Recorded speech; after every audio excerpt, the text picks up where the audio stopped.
The US dollar is the crown jewel of global finance. For generations, it has been the world's reserve currency, the unchallenged anchor for trade, debt, and stability. Empires rise and fall, currencies collapse and vanish, yet the dollar remains. This dominance seems permanent. It feels untouchable. But history whispers a dark warning.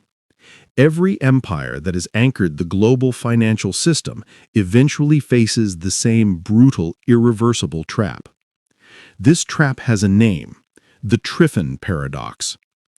Named after the Belgian-American economist Robert Triffin, this paradox is the structural flaw baked into the very design of any global reserve currency, including the US dollar. It is not a conspiracy or a political mistake. It is an ironclad law of financial gravity that guarantees the slow decay and ultimate demise of the system it was meant to stabilize.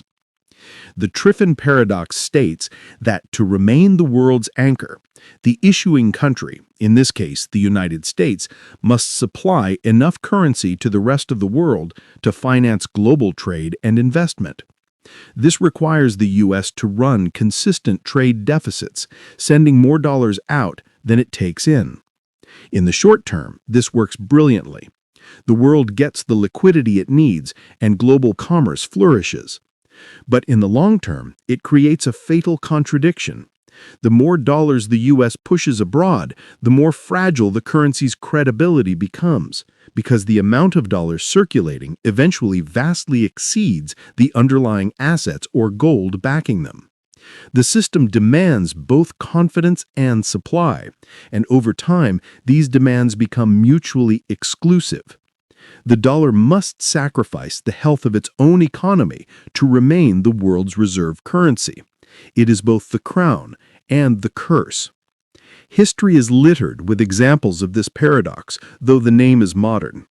From the Roman Denarius to the British pound, every currency that claimed global dominance eventually collapsed under the weight of its own overextension and the debt required to sustain that dominance.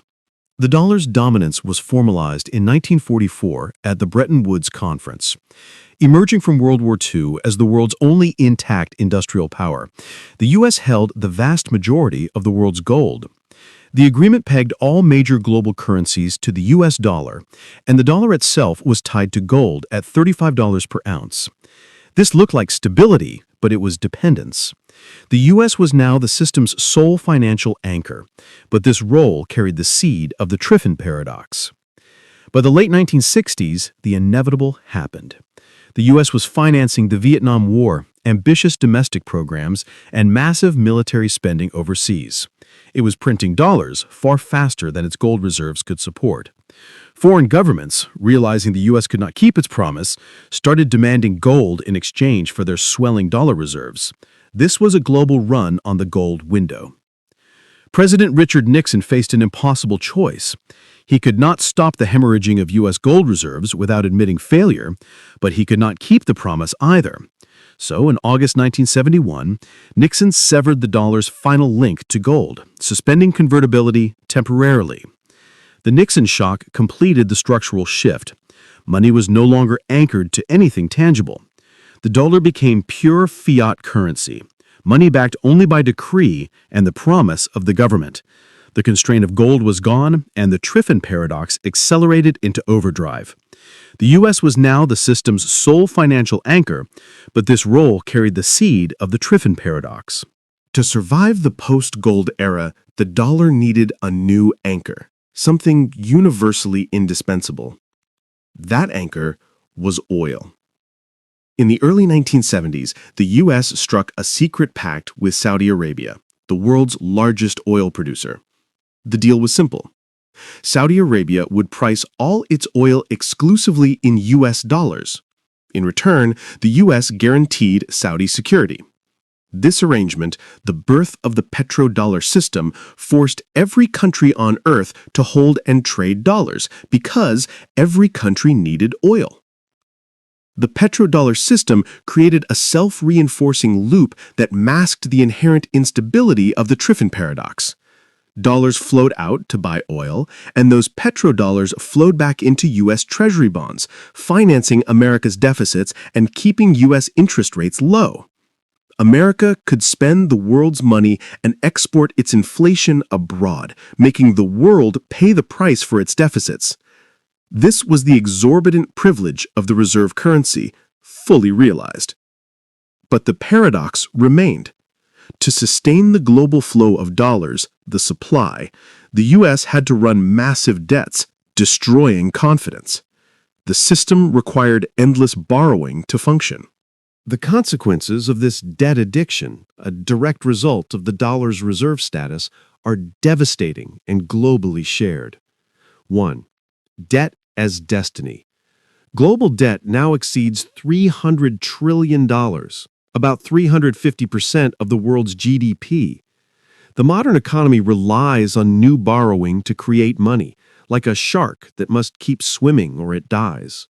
This perpetual debt ensures that interest payments now consume massive portions of national budgets, crowding out critical spending on defense and education. 2. Inflation as theft. When central banks attempt to stabilize the system, they inevitably print money, creating digital trillions to buy government debt, the bond trick. This expands the money supply, leading to inflation. Inflation is not an accident. It is the silent, invisible tax that governments use to erode the real value of their colossal debts. The government, the world's biggest debtor, benefits, while savers and fixed-wage earners are crushed. 3. The Cantillon Effect's unfairness. When new money is printed, QE, it flows first to the financial elite, Wall Street, corporations, asset owners. They buy assets, stocks, real estate, before prices fully adjust. By the time that money trickles down to the working class as wages, inflation has already soared. This is how the system quietly transfers wealth upward. You receive the inflation, they receive the wealth. The dollar's predicament is not new. History provides chilling blueprints for the inevitable end of any currency based solely on expansive policy and broken promises. 1. Rome's debasement blueprint. The Roman Empire faced the same structural deficit. Emperors debased the silver denarius by mixing it with cheap copper to fund wars and the bureaucracy. This currency fraud led to endemic inflation, shattered trust, and eventually forced the economy into barter, collapsing the empire's financial foundation long before the barbarians arrived. The modern expansion of digital trillions echoes the Roman decision to substitute cheap metal for real value. 2. The British pound's surrender. The British pound sterling once held global reserve status, financing the world's trade and the British Empire itself. However, World Wars I and II piled mountains of debt onto the UK, draining gold reserves and forcing the pound to relinquish its dominance to the dollar. Bretton Woods, 1944. Financial overextension preceded imperial collapse. 3. The French assignat failure. The French Revolution attempted to back its paper currency, the assignat, with confiscated church land. But the temptation to print more money to cover deficits proved irresistible, leading to hyperinflation that destroyed the middle class and fueled chaos, proving that political purity cannot defeat economic arithmetic.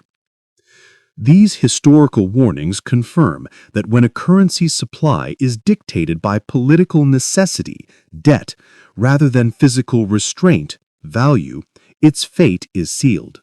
Today, the dollar's dominance is showing its own deep cracks, confirming the late stages of the Triffin Paradox. Geopolitical weaponization. The U.S. has weaponized the dollar through sanctions, freezing assets, and cutting rival nations out of the global payment system. While effective, this pushes rivals to seek alternatives, accelerating the decline of dollar confidence. The BRICS exodus. Nations, including China, Russia, and the BRICS bloc, are actively exploring alternatives, promoting trade in local currencies, yuan, and stockpiling gold at record rates as a hedge against the dollar's fragility. They are preparing for the moment when global trust in U.S. debt finally wanes. The digital threat. The world is moving towards central bank digital currencies, CBDCs, and decentralized assets, crypto. While CBDCs risk extending state control, they represent an attempt to replace the current system before it collapses, acknowledging that the underlying architecture is failing. The Triffin Paradox is the dollar's destiny.